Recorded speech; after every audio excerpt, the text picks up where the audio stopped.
May 1555. The cradle is ready in the palace. The priests are on standby. A day passes. Then another. And another. There is no child. England awaits an heir, but receives only silence.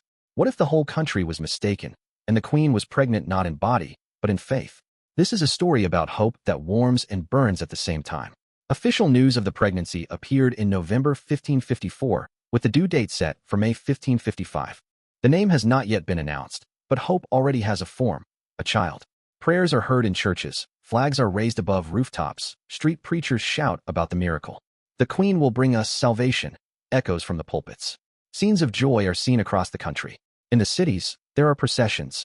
In the villages, there are prayers on bended knee. In the monasteries, there are psalms in honor of new life. England is celebrating more than just the birth of an heir. It is celebrating the victory of faith. For Mary Tudor's child is not just a child. It is a promise that England will become Catholic again. After years of turmoil, Protestant reforms, and abolished masses, the people see her body as proof of God's will. But while the crowds rejoice, the palace is silent. Where everyone is praying for life, there is stillness. Mary sits by the window, looking at the sky, her hands pressed against her stomach. Her face is calm, but her gaze seems to be directed somewhere deeper, beyond this world. Among all those celebrating today, only she understands that she is carrying more than just a child. She is carrying faith, her mother's justification, reconciliation with God. Her body has become a temple, and every breath a prayer. And yet, there is a gulf between the joy of the crowd and the silence in her chambers. Can hope itself become flesh? To understand the Queen, one must first see the girl. Mary was born into luxury. She had a velvet cradle, her own chapel, Latin and music teachers. She was the daughter of Henry VIII and Catherine of Aragon. It all began like a fairy tale. But fairy tales often forget to mention that kings change wives faster than they change their children's destinies. When her father decided to divorce her mother, little Mary lost everything. Her title, her place at court, even the right to call herself princess. Her mother was exiled, and Mary herself was declared illegitimate. For England, she was no longer the king's child, just a shadow of the past.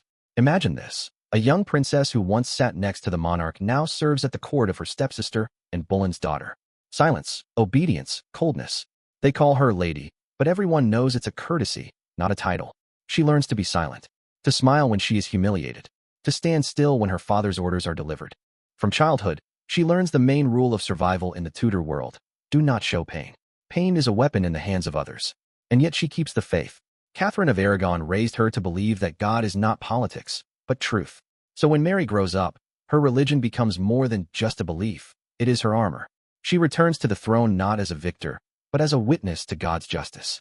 Her crown is her mother's vindication. Her throne is an altar.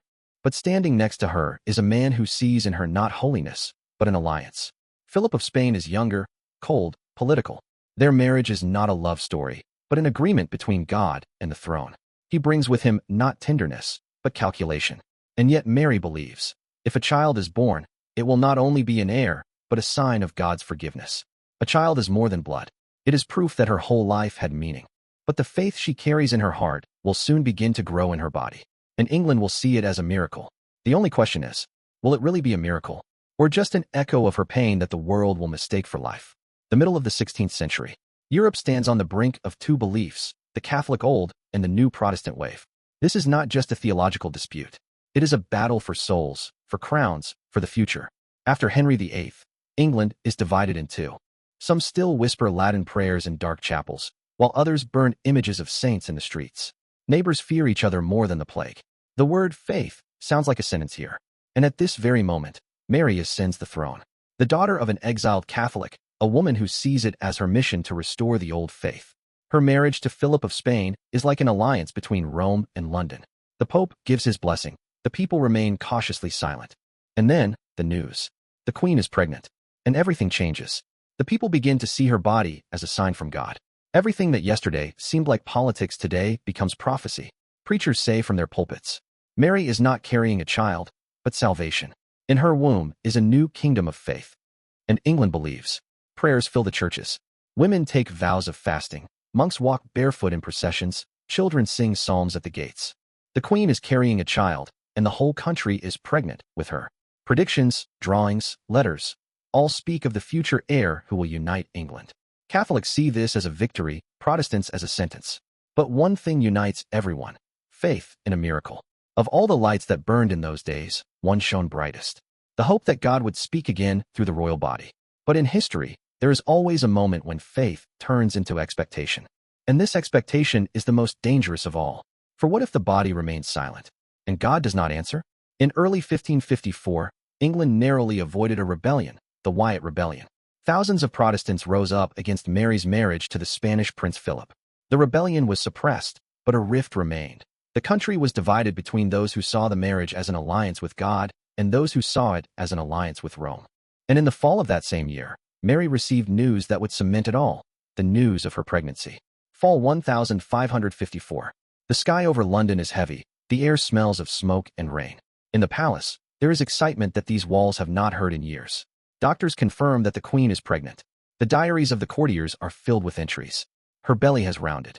Her Majesty cannot tolerate the smell of wine. The chambers are being prepared for the arrival of the baby. These lines are not just protocols. They are testimonies of faith.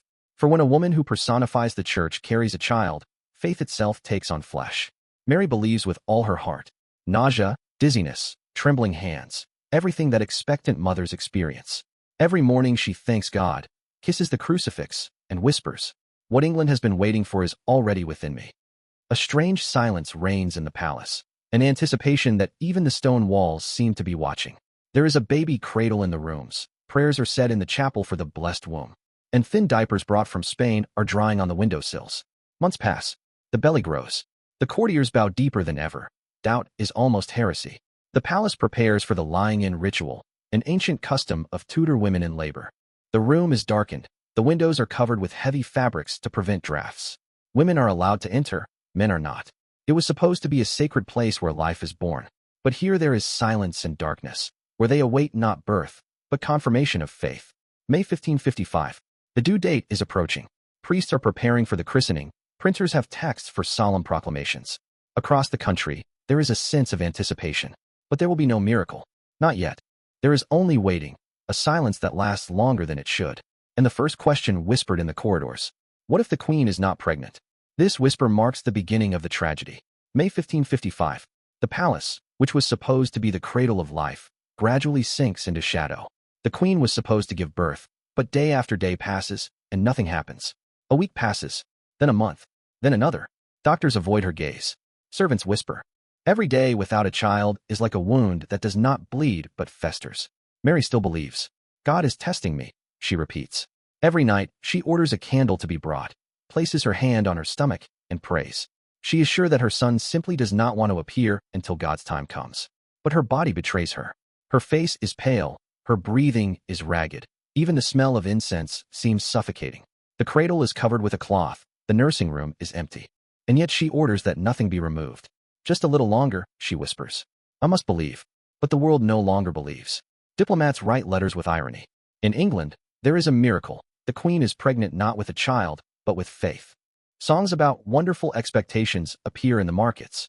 The people laugh, and this laughter is worse than a sentence. For the church, it is humiliation. For Mary, it is Calvary. She looks at the icon of the Virgin Mary and sees not hope, but herself. A woman praying for a son who will never come. Her faith tightens in her chest, hardening like stone. And she will carry this stone for the rest of her life.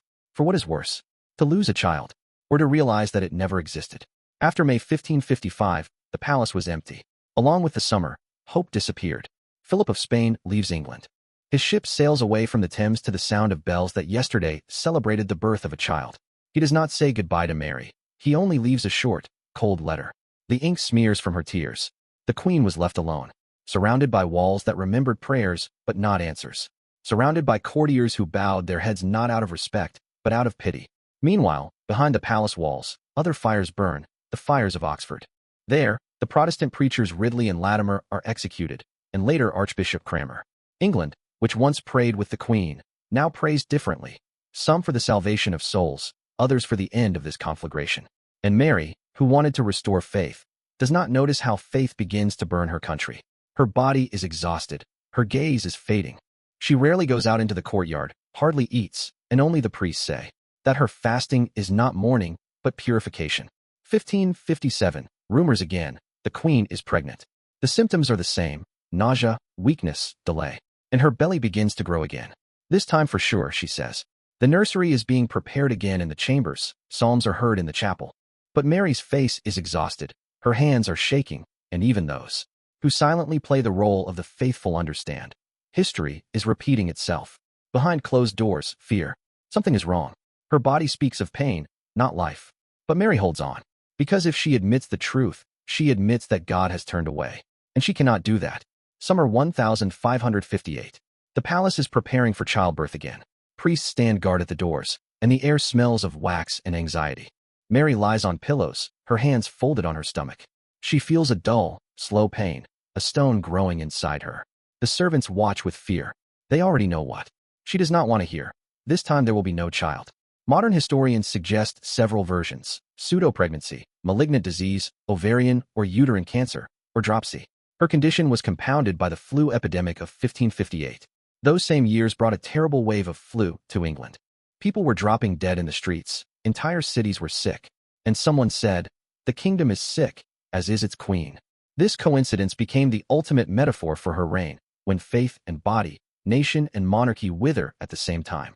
How to tell the queen that her miracle has become a disease, that prayers have turned into pain. Hymns continue to be sung in the chapel, and every sound rings like a lie that no one dares to reject. Mary orders a cradle to be prepared, chooses a day for the christening, asks for an icon of the Virgin Mary to be placed by the window, so that the child may see the light first. But the light is fading. At night, she lies awake and whispers, "My son, why are you silent?" Silence answers her. The body that was once a temple has now become a tomb. The faith that was supposed to revive the country is slowly consuming her. Doctors watch as the queen melts away. Her face is transparent, like wax, her eyes dim, like a dying flame. She still believes, "God is testing me. Through pain, I will give birth to truth." But this time, the pain will only give birth to the end. When the body becomes a symbol of hope, it inevitably becomes its tomb. November 1558. London is shrouded in fog again. The Thames smells of cold and ash. The bell in Westminster tolls slowly, like a heart losing its rhythm. It is night in the palace. The candles are burning down. Shadows creep across the walls like restless souls. On the bed lies the queen who was once called the mother of the Renaissance. Her hands are pale, her eyes closed, her lips whispering something no one can hear. Her belly is swollen again. The courtiers whisper, "She is pregnant again." But everyone understands that it is not a child. Today, researchers refer to this as pseudo-pregnancy or a serious illness. When Mary dies, the clock stops at dawn. On the same day, at almost the same hour, Elizabeth is proclaimed queen. England exhales, as if after a long night that no one could wake up from. Candles are lit again in the cathedrals, but no longer in honor of miracles, but in honor of a new beginning. The country changes its prayer.